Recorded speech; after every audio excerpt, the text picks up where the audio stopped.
औज़ुबिल्लाहिमिनश्शैतानिर्रजीम बिस्मिल्लाहिर्रहमानिर्रहीम। अस्सलाम वालेकुम दोस्तों, Wasim Rajput advocate high court हाजिर खिदमत है। आज कानून विरासत का पार्ट नंबर 2 है।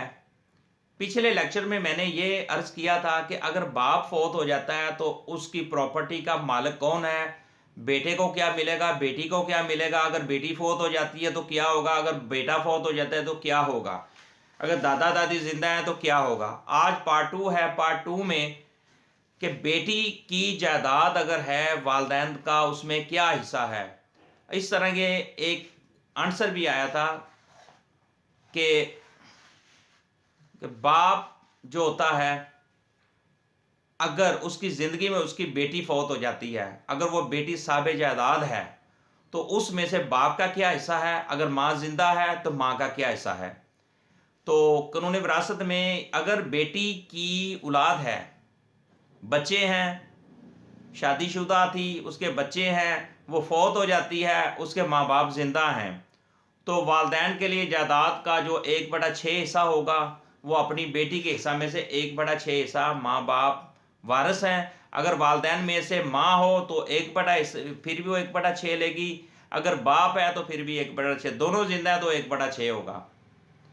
तो इसी तरह इसमें अगर दोनों हो तो 1/6 हिस्सा उनमें बराबर का तकसीम हो जाएगा।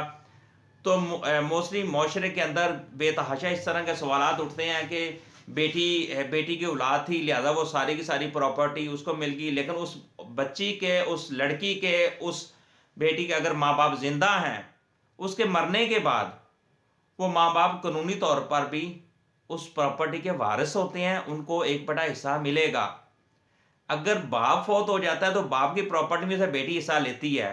इसी तरह बेटी के माँ बाप जो हैं वो भी 1/6 के मालिक हैं, उनको 1/6 देने के बाद जो बाकी हिस्सा बचेगा वो जो बच्चे हैं, उसका जो हस्बैंड है, उनको वो बाकी का हिस्सा चला जाएगा। तो कानून विरासत में इस तरह के बेतहाशा सवालात उठते हैं, लोग सवालात करते रहते हैं। तो इसको लेक्चर देने का मकसद यही होता है कि उनको जो कि 1 2 3 हज़ारों लोग सवालात करने में होते हैं, ताकि उन तक एक लेक्चर वहाँ तक पहुँच जाए, ताकि उनमें उनका कंसेप्ट क्लियर हो जाए कि अगर बेटी फौत हो जाती है तो उसकी प्रॉपर्टी में से भी उसके माँ बाप का हिस्सा, अगर वो जिंदा हैं, अगर वो भी दुनिया फानी से जा चुके हैं, तो फिर वो प्रॉपर्टी उसके बच्चों में चली जाएगी। अगर उसका हस्बैंड जिंदा है तो उसके हस्बैंड को भी जो भी कानून के मुताबिक, उन्होंने विरासत के मुताबिक उसको भी प्रॉपर्टी में से हिस्सा मिलेगा।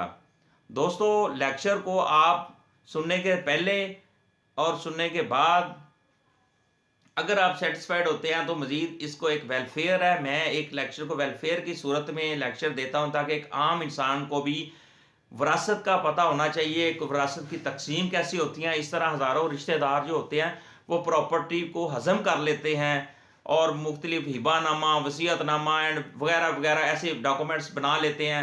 बंदे के मरने के बाद असल वारसों को पता भी नहीं होता, तो वो उस प्रॉपर्टी को हथिया लेते हैं और बाद में अदालतों के धक्के खाने शुरू हो जाते हैं, और वो दादे से पोते तक, पोते से आगे से पता नहीं कहाँ तक 20-20, 25-25 साल वो सिविल लिटिगेशन में चले जाते हैं और बाद में ऐसे से कि दुश्मनी में कन्वर्ट हो जाते हैं। तो इसलिए मेरा लेक्चर देने का मकसद यही होता है कि कानून विरासत को तकसीम करने का तरीक़ाकार क्या। अभी मुझे किसी दोस्त का मैसेज आया था कि वो दोस्त दुबई में रहते हैं, तो उन्होंने कहा जी इस तरह का अगर बेटी फौत हो जाती है तो उसकी प्रॉपर्टी किसको जाएगी। तो इसी तरह कि वो अगर उसके बच्चे हैं तो उनको चली जाएगी, उसके वालिदैन जिंदा हैं उनको चली जाएगी, उसका हस्बैंड जिंदा है उसको चली जाएगी। अगर उसके बच्चे नहीं हैं तो वो प्रॉपर्टी उसके वालिदैन को जाएगी, अगर उसके हस्बैंड को मिलेगी। ये इस तरह के बहुत ज़्यादा, क्योंकि कानून विरासत एक छोटा सा नहीं है, कानून बहुत वसी है, इसकी आगाही हासिल होनी चाहिए। आप चैनल को सब्सक्राइब करते रहें और वो बेल आइकन को भी क्लिक करें, ताकि मज़ीद वीडियो जैसे अपलोड हो आप तक फौरी तौर पर नोटिफिकेशन पहुँचे, ताकि आपको कानून से आगाही मिलती रहे। मुझे अपनी दुआओं में याद रखिएगा। मैं कोशिश करता रहूँगा, जितनी भी मेरे में हिम्मत है मैं कोशिश करूँगा आप तक कानूनी रहनुमाई पहुँचती रहे। मुझे अपनी दुआओं में याद रखिएगा। अस्सलामु अलैकुम।